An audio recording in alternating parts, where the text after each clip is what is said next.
To many, Moldova can appear like a rustic paradise, with babushkas working in the fields, pretty villages filled with Hansel and Gretel cottages, not to mention world-famous vineyards in some of Europe's most fertile land. But there's a cloud hanging over the country, and it's coming from the east.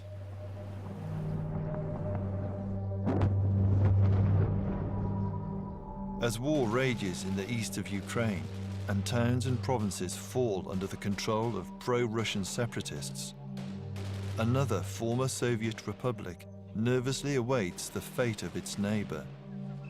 Moldova, Europe's poorest country, could be next in the firing line. Russia could swallow Moldova in matters of hours, because our security system, Moldovan armed forces, are at the same stage of preparedness that Ukrainian armed forces were. It all seems so familiar. 22 years ago, a bloody civil war erupted between Moldovans and a pro-Russian minority, backed by Russia's 14th Army, leaving hundreds dead and a country split. To the west of the river Dnistru, free Moldova, a fully functioning democracy. To the east, Transnistria, a self-styled police state with all the trappings of a Soviet republic. Thousands of Russian soldiers guard the front line, supposedly as peacekeepers. But few Moldovans welcome the presence of a massive Russian fighting force with gun emplacements at key locations on Moldovan soil. Not to mention one of Europe's biggest arms dumps. Few words about so-called Transnistria. First of all, about the essence of the so-called Transnistrian conflict. It's not an internal conflict. It's not an interethnical conflict. It's a conflict between the Republic of Moldova and Russia. Bankrolled by Moscow, Transnistria, Moldova's breakaway region, is on a constant war footing. It is a snapshot of the USSR before the fall of communism. Soviet icons abound. The population of 500,000 live under the constant gaze of Lenin. И для меня он очень важен, и для всей планеты он важен. Я не буду рассказывать вам, что Ленин сделал для... Личность Ленина, да, в мировом масштабе, но абсолютно все политики, многие известные люди признавали, что Ленин – это величайший гений человечества. Он предложил миру и человечеству несколько иной путь развития, справедливый. But not everyone is happy to live in the past. The scars from the Transnistrian conflict are much in evidence. However, it's the psychological wounds that run deepest. Ivan Mitskal lost a leg in the conflict. His village of Kochari was the last to hold out against the Russian tanks on the east bank of the Dnistru. Consequently, he now finds himself on the wrong side of the river, cut off from the rest of free Moldova. Ivan must now suffer the daily indignity of a hostile checkpoint. E o chestie regretabilă că noi, într-adevăr, nu putem să ne ducem la noi acasă, după așa liber, cum ar trebui să fie în orice stat.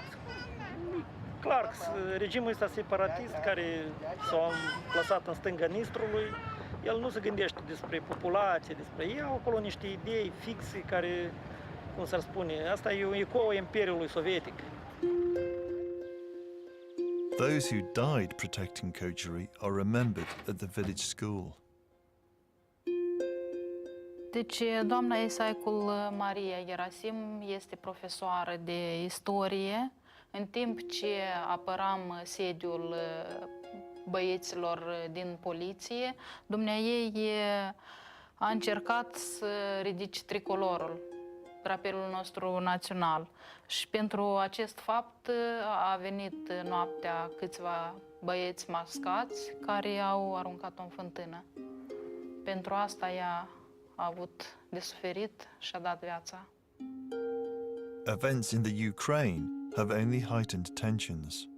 Desigur, există o frică foarte mare, deoarece cunoaștem cine stă în spatele tuturor evenimentelor. Puterea este foarte mare, oameni pașnici care dorim să ne prelucrăm pământurile care de asemenea ne sunt luate în mâinile separatiste. At the village of Dorotskaya, on the fringe of Transnistria, Mayor Andreilescu struggles to maintain order in the village hall. Lumea a lucrat pământul, lumea și-a lucrat acolo pământul, lumea și-a luat pământ. Și așa că dacă anul ăsta nu le-a dat voie să lucreze, anul ăsta, da?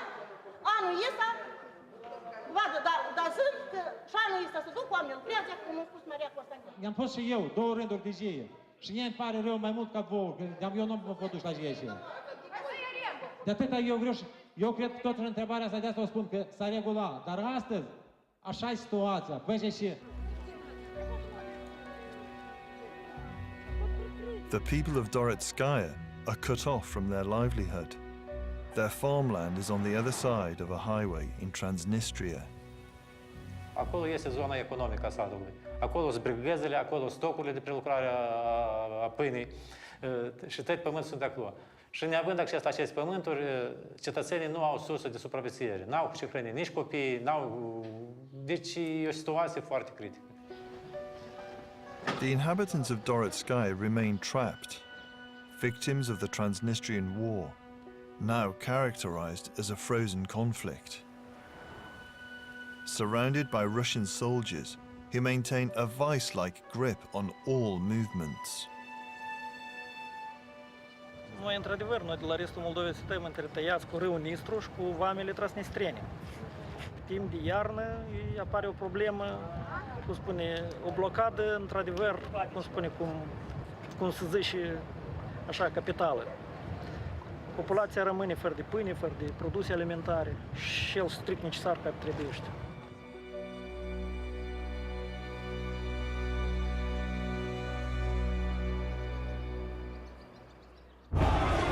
Many were shocked by the violence in Ukraine, but the undercurrents to this crisis have been rumbling since 2009, when a swathe of former Soviet republics were invited to sign an association agreement with the EU, in short, to leave the Russian sphere of influence. At first, Russia responded by offering cheap gas and forming a rival customs union. But this only attracted hardline autocrats like discredited Ukrainian President Viktor Yanukovych. And when Brussels started pouring more money per capita into Moldova than anywhere else outside the EU, the country's future was sealed. And Moldovan Prime Minister Yuri Lianka signed the EU accord. It was the refusal to sign this same agreement by Yanukovych that led to his removal in the wake of mass protests, which in turn led to Russia's annexation of Crimea by Putin's so-called green men. What happens in Ukraine since early March, of course, it's extremely dangerous and a huge concern to us because we see what happens then. It always might have a spillover effect across the borders. And we have our own frozen conflict, we have our own sources of tension in the southern part, and that's why it's in our best interest to see that the situation in eastern Ukraine gets under control. Added to this, in Moldova's breakaway region of Transnistria, Russia's 14th Army have recently been conducting maneuvers. Russians maintain one brigade. And secondly, they have under their control one of the biggest depot of ammunition with 22,000 tons of different armaments, munitions and weapons. And third, we include here armed forces of so-called Transnistrian region with one tank battalion and others are mostly land forces. They have the same regulations, they receive direct extra payments from Russian budget. We see these Transnistria forces as an absolutely genuine part of Russian armed forces. Last May, the fighting in Ukraine came to within a few miles of the Moldovan border, when the Black Sea port of Odessa erupted into violence. The pro-Russians met stiff resistance from the ordinary people of Odessa, and the push ended tragically, with scores dying in a burning building. When the tragic event took place a few weeks ago, it was not just the sympathy and compassion for those 40-something people who lost their lives, but also huge concern that it might again affect the situation in Transnistrian region, which is just on the border of Odessa region. A month on, and pro-Russian activists remember those who perished in the blaze, releasing 46 doves, one for every victim. A commission tasked to look into the violence made a shocking discovery. Sergei Dibrov believes that Transnistrians were paid to participate in the unrest.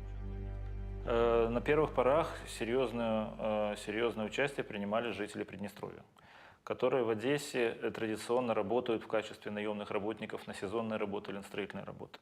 И когда стоит вопрос о привлечении большого количества людей за деньги, вот на этом рынке труда жители Приднестровья, они присутствуют.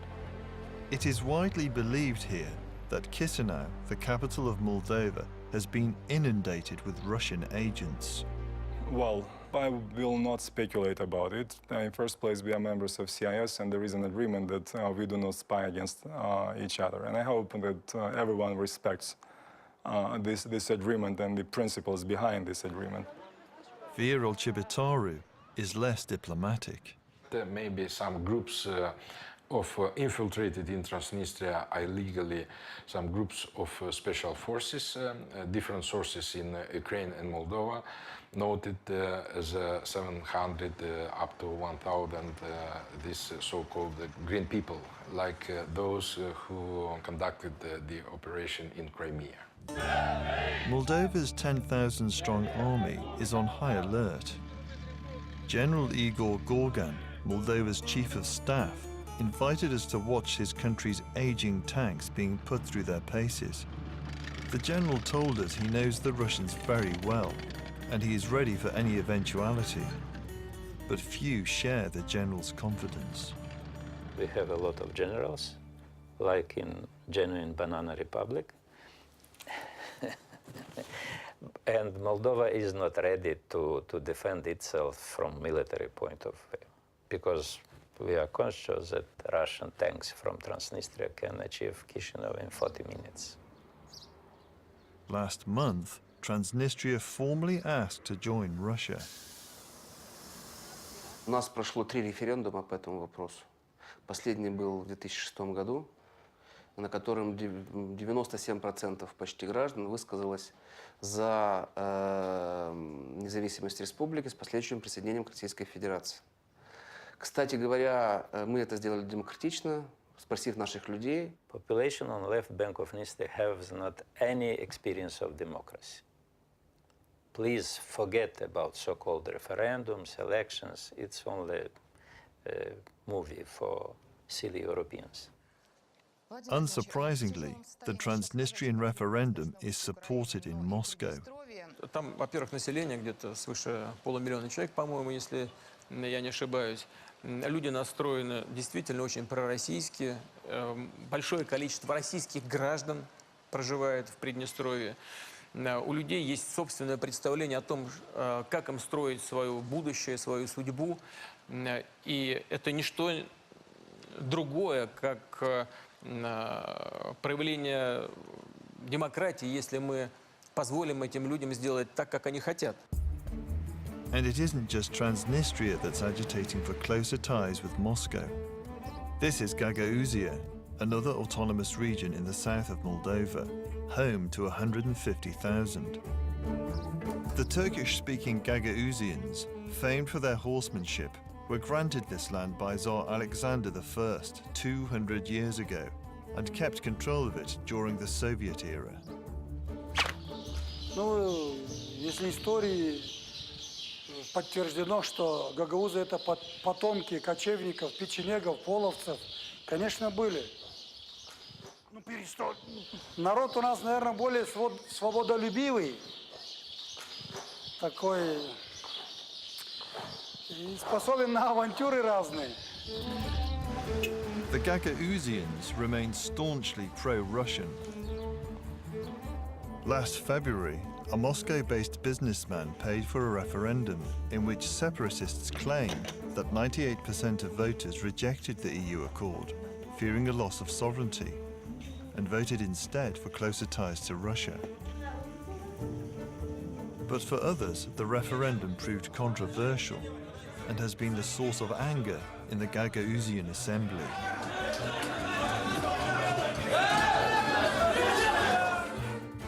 Sporting a fresh black eye, their tribal leader, known as the Bash Khan, is addressing one of his newly formed People's Patrols. В законе об особом правовом статусе Гагаузии речь четко сформулирована. Если Республика Молдова теряет свой суверенитет, Гагаузия имеет право на внешнее самоопределение. Народ Гагаузии 2 февраля уже провозгласил свою независимость с отложенным статусом. До тех пор, пока Молдова является суверенным государством, это не произойдет. We declared it illegal because there is a very clear legal framework in which conditions a referendum could be held, what are the competencies, and our relevant institutions came to the very clear, unambiguous position that it has no legitimacy. Last month, EU President Manuel Barroso was in the capital to offer moral support to the embattled Prime Minister. Money from Europe continues to pour into Moldova, accounting for a quarter of the budget. Ironically, much of this is destined for Gagauzia. President Barroso was here just a few days ago, and we signed agreements on 50 more million euro grants for development of our rural sector. And some of this money will definitely go also to the autonomy. And I know that how much they cherish the European assistance. But even in Chisinau, there is opposition to the EU. This protest was organized by the Moldovan Socialist Party. Avem câteva regiuni care sunt categoric împotriva acordului de asociere cu UE. Astfel, semnarea acordului de asociere cu UE și mișcarea spre Uniunea Europeană ar putea duce la pierderea unor teritorii, unor regiuni ale Republicii Moldova. Și însăși Moldova ca stat, ca țară, ar putea dispărea în viitorul mediu, nu atât de îndepărtat. Astfel, doar anul trecut, 67% din procente din remitențe sunt de proveniență din Federația Rusă. În momentul când va fi semnat acordul de asociere cu Uniunea Europeană, apar riscuri majore pentru migranții moldoveni. Astfel, fără aceste resurse, fără aceste remitențe, Republica Moldova ar putea intra în colaps. But it is difficult to see how Moldova could decline any further, after having already suffered a spectacular reversal of fortune since the collapse of the Soviet Union. Once it was prosperous, the primary supplier of wine, vegetables and fruit to other Soviet republics. Now the country is littered with derelict factories. The pro-Western Prime Minister sees the EU as the only option and is determined to get full membership. The crying baby gets its milk.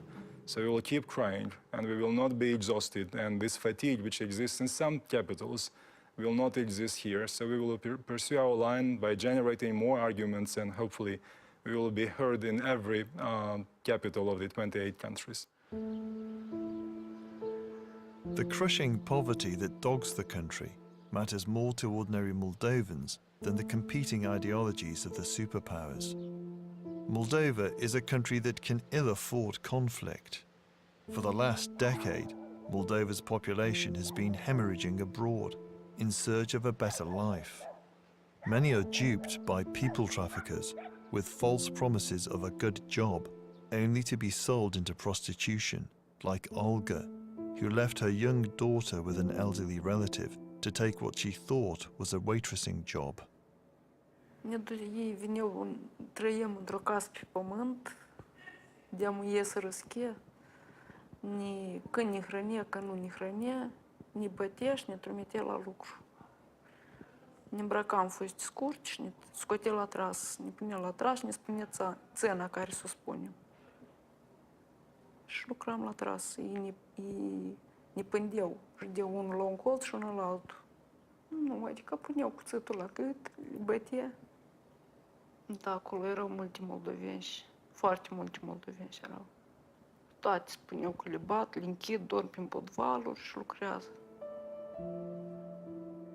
After months of hell, Olga managed to escape with the help of a sympathetic client, but many are less fortunate.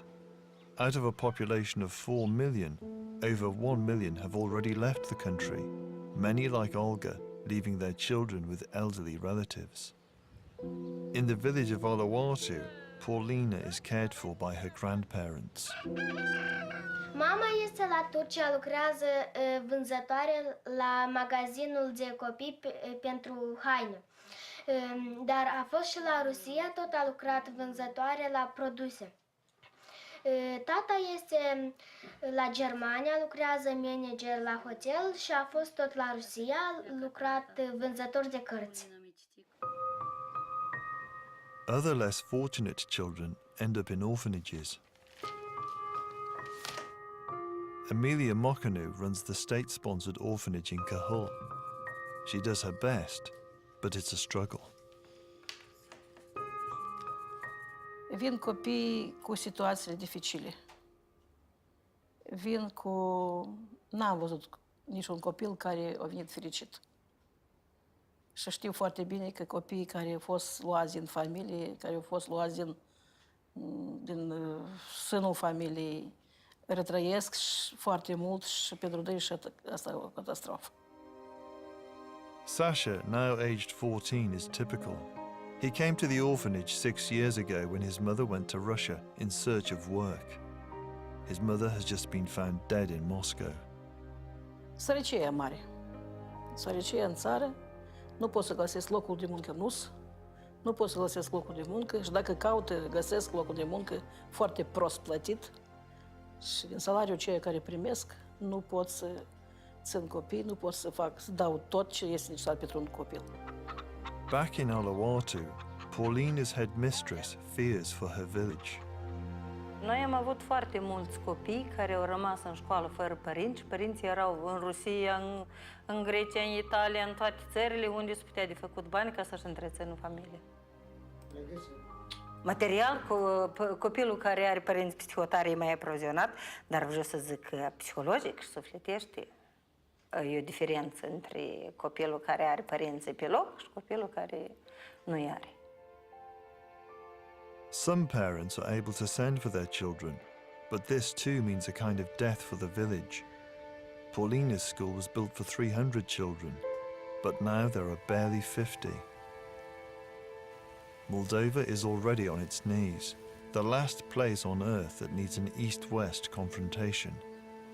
No one wants to have a bad relationship with the Russian Federation because we acknowledge it's a big country, it's a powerful country, we acknowledge that it has legitimate interest in the region, including in Moldova, but the only desire which we have, and we will insist on it, that this interest should be pursued in a civilized manner. With the EU accord signed, visa restrictions have been lifted for Moldovans wanting to travel to Europe. Many believe this will accelerate the current exodus, with some estimates putting the number of those intending to leave at 1 million. This begs the question, what will be left when the East-West tug-of-war is finally over? That question may well be answered in the coming months.